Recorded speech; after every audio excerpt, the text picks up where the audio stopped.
Okay, I guess it's 8:05, so I will get started. Hi, everybody. This is Sophia Hauser, and I'm going to be presenting on the paper Motion X, a large-scale 3D expressive whole-body human motion dataset. Whoops. So to start off with an overview of how this is going to go, I'm going to start with an overview of Motion X, then talk about some more details of what was in the paper, which includes an experiment that the researchers ran with the database, and then lastly, a conclusion about what we covered and also about some of the pros and cons of the database. So to start off with an overview, what is Motion X? So Motion X is a human motion dataset for training motion generation models. So that means it's a data set of both 2D and 3D motion captures of whole body humans doing different motions, and then also text annotations that describe those motions. And this itself isn't revolutionary. There are a lot of human motion data sets out there, but Motion X itself is a revolutionary human motion data set, and I'm going to explain why. So first, it's because its sheer size. Motion X is huge. It has 13.7 million frames, and those frames come out to 96K sequences of motion, and that all adds up to 127 hours of motion footage that it captures. And this graphic shows Motion X on the bottom compared to on the top other human motion data sets, and you can see that Motion X is far larger than those. It's also revolutionary because it includes hand and facial expressions. So you can see on the right that this is an example of something that's in the data set. It's a person sitting and playing the piano happily. And you can see that we see the facial expression of the person and we see what the hand motions look like. And that allows us to really understand the emotion of the person and also to make the movement of playing the piano much more realistic. It's also revolutionary because it includes both annotations for an entire sequence and also for the look of the body with each frame throughout the sequence. So this shows an example on the bottom of the sequence label, which is, this is a Shaolin Kung Fu Wushu Tsunami kick. And then we also have labels for the pose in each frame. So for the face, it's concentrating. The hands, both hands make a fist, all fingers are completely bent. And for the body, this person leans to the right, both knees are bent a bit, and the left leg almost kicks straight out, and then it goes on. It's also revolutionary because it includes a diverse range of motions. So the researchers broke down the motions in the data set to general motions. So that's like brushing your hair. And then also domain-specific motions. So that would be like playing a sport, playing an instrument, or a certain profession. And they also included in the data set both indoor and outdoor movements. So this is much more diverse than other human motion data sets. So Motion X isn't only revolutionary because of the content that it includes in the data set, but also it's revolutionary because to get that content, the researchers developed their own entirely programmatic new annotation pipeline. And the pipeline is how they actually got all the data into the database. And it starts by gathering videos of human motion, then extracting the motion from those real existing videos. So extracting these 3D meshes that we saw of human bodies, then adding text annotation. And then there's one manual step at the end, which is this quality control check that an actual human does. And I'm going to get into later in this presentation more of the details of this annotation, but that's just an overview. And interestingly, there's two inputs to this annotation pipeline. One is, as I said, using existing videos that are on the internet and extracting annotations from that. And this is just to show you that there are a lot of steps that go into actually extracting the human mesh that I will again get into later, but it's a multi-step process. And then the other input to the annotation pipeline is actually existing human motion databases. So they used 8 existing databases, and then whatever was missing with those databases, they added in those things using the annotation pipeline to bring them up to speed with the MotionX standard. And that's actually why MotionX is able to be so large. So some examples of what's in the database. First, these are some examples of facial expressions and emotions that the database covers and what they look like. Number 2, we see motion sequences. So here are different real videos, and then the second image is showing the mesh that's going on top, and the third image is kind of the final human body that comes out of it. And then here are some examples when I mentioned that it captures both indoor and outdoor motions. An example of an indoor motion is arm wrestling or playing the clarinet, and an outdoor motion might be BMX riding or playing the drums outside. Okay, so I'm going to go on to some more details about what was actually in the paper. So one thing that the paper goes into in more detail is describing this annotation pipeline.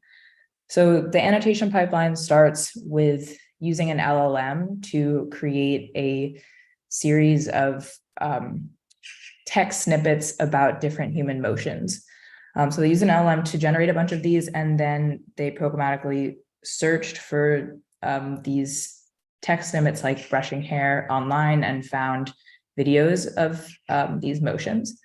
And then the second step is video pre-processing, where they remove noise and they stabilize the frames. And this is done using a variety of techniques such as denoising, frame interpolation, and optical flow. The third step is then to extrapolate 2D pose estimations from these videos. So they put key dots and then just connect them to create a flat 2D estimation, and that's done with a pre-trained 2D pose estimation model. The step after that is that using the 2D pose estimation, they create a 3D pose estimation using a pre-trained 3D pose estimation model. And then once they have that, the 3D poses are smoothed to remove noise and jitter.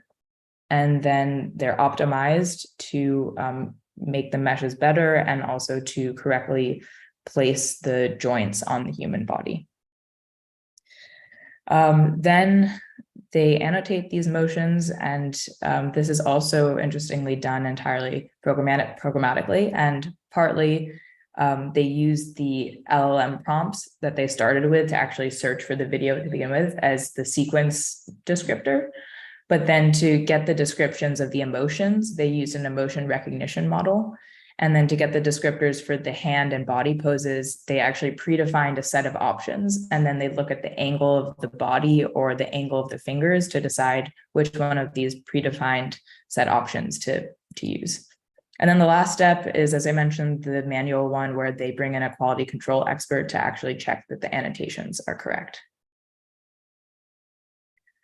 So, once they created this MotionX database, they wanted to verify that it actually was working well and working better than the other human motion databases that existed. So to do that, the authors created a little experiment where they trained a motion generation model on 2 data sets, one being this one, MotionX, and the other one being a widely used one called Human ML3D.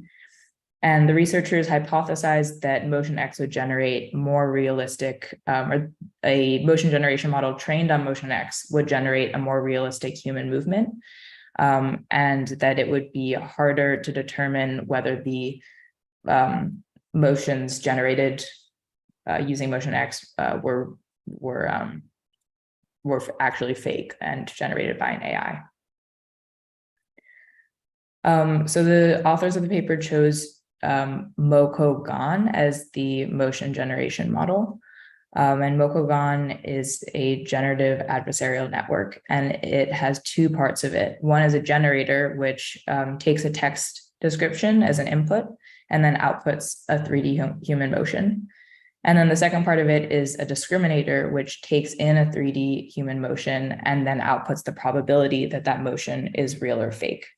So they could use both MoCoGAN to generate human motion and then to have it try to determine whether it being fed back in was real or fake.